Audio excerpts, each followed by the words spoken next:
ధర్మస్థల ఇప్పుడు దేశమంతా ఇదే చర్చ నడుస్తోంది. పవిత్ర ఆలయ పరిసరాల్లో వందలాది మహిళల శవాలను పూడ్చిపెట్టానని ఓ పారిశుధ్య కార్మికుడు పోలీసులకు ఫిర్యాదు చేయడంతో యావత్తు దేశం ఒక్కసారిగా ఉలిక్కిపడింది. అసలు ధర్మస్థల ఎక్కడుంది? ధర్మస్థల కర్ణాటక పశ్చిమ కనుమల మధ్యలో ఉన్న పవిత్ర ఆలయ ప్రాంతం. మంజునాథేశ్వర స్వామి ఆలయం గల ఈ తీర్థయాత్రా కేంద్రం దేశం నలుమూలల నుంచి లక్షలాది భక్తులను ఆకర్షిస్తూ ఆధ్యాత్మికతకు నిలయంగా నిలిచింది.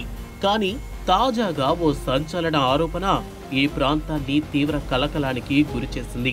ఇక్కడ వందలాది హత్యలు జరిగాయన్న ఆరోపణ దేశవ్యాప్తంగా చర్చనీయాంశంగా మారింది. 1995 నుంచి 2014 వరకు ధర్మస్థల ఆలయ శానిటేషన్ ఉద్యోగిగా పనిచేసిన ఓ వ్యక్తి ఈ ఏడాది జూలై 3న దక్షిణ కన్నడ జిల్లా పోలీసులకు ఓ ఫిర్యాదు చేశాడు. తన సర్వీసు కాలంలో దాదాపు 100 నుంచి 300 మృతదేహాలను ఖననం చేశారని తెలిపాడు.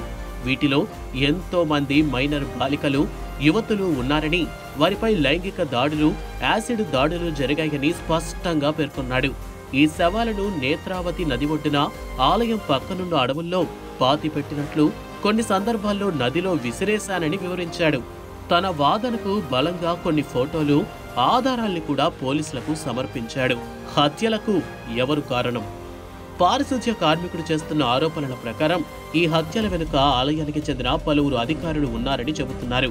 నోరు విప్పితే చంపేస్తామని బెదిరించారని, ఒకసారి ఫిర్యాదు చేయడానికి ప్రయత్నించగా తీవ్రంగా దాడికి గురయ్యానని తెలిపాడు.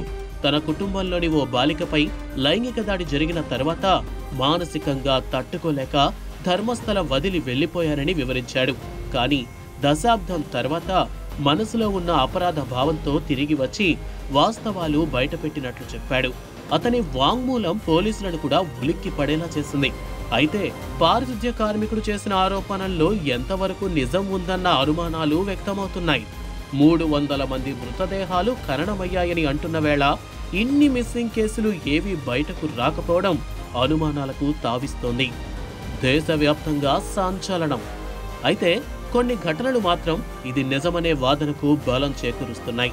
ముఖ్యంగా 2012లో సౌజన్య అనే విద్యార్థిని హత్య దేశవ్యాప్తంగా సంచలనం రేపింది. అలాగే అనన్య భట్ అనే మెడికల్ విద్యార్థిని మిస్సింగ్ కేసు మరోసారి తెరపైకొచ్చింది.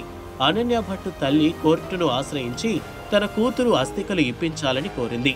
దీంతో కార్మికుడు చెప్పింది నిజమేనా అన్న ప్రశ్నలు వస్తున్నాయి. పారిశుధ్య కార్మికుడు ఆరోపణలకు స్పందించిన కర్ణాటక ప్రభుత్వం జూలై 19న సిట్ స్పెషల్ ఇన్వెస్టిగేషన్ టీం ఏర్పాటు చేసింది. ప్రణవ్ మొహంతి నేతృత్వంలోని ఈ బృందం నది పరిసరాల్లో త్రవ్వకాలు, ఆలయ ప్రాంగణాల్లో ఆధారాల సేకరణ మొదలుపెట్టింది. సుప్రీంకోర్టు విశ్రాంత న్యాయమూర్తి గోపాలగౌడ్ పర్యవేక్షణలో విచారణ జరిపించాలని డిమాండ్ వినిపిస్తోంది. కార్మికుడికి పటిష్ట భద్రత కల్పించాలని అంటున్నారు. ఆలయ పవిత్రత దెబ్బతీయడానికే ఈ ఆరోపణల వెనక రాజకీయ కుట్ర ఉందని బీజేపీ ఎమ్మెల్సీ సిటీ రవి అన్నారు. ధర్మస్థల ఒక పవిత్ర పుణ్యక్షేత్రమని, దాన్ని అపహాస్యం చేయడానికే ఇలాంటి కథనాలు పుట్టించారని ఆరోపించారు. ఇక్కడ ఆధ్యాత్మికత, సమానత్వాన్ని పెంపొందిస్తున్నారని, అలాంటి ప్రదేశాన్ని లక్ష్యంగా చేసుకోవడం వెనుక కుట్ర ఉందన్నారు. ఒక పారిశుధ్య కార్మికుడు ఏవో ఆరోపణలు చేసినంత మాత్రాన ఎలా నమ్ముతారంటూ కొన్ని వాదనలు వినిపిస్తున్నాయి. ఇలా చేయడం వల్ల భక్తుల విశ్వాసాన్ని దెబ్బతీయడం అవుతుందనే అభిప్రాయాలు వ్యక్తమవుతున్నాయి. 300 మంది మరణిస్తే 20 ఏళ్ల పాటు ఆ విషయం వెలుగులోకి రాకుండా ఎలా ఉంటుంది అన్న ప్రశ్నలు వస్తున్నాయి. మరి ఈ మిస్టరీ వెనకాల ఎంతవరకు నిజముందో తెలియాలంటే విచారణలో మాత్రమే తేలాలి.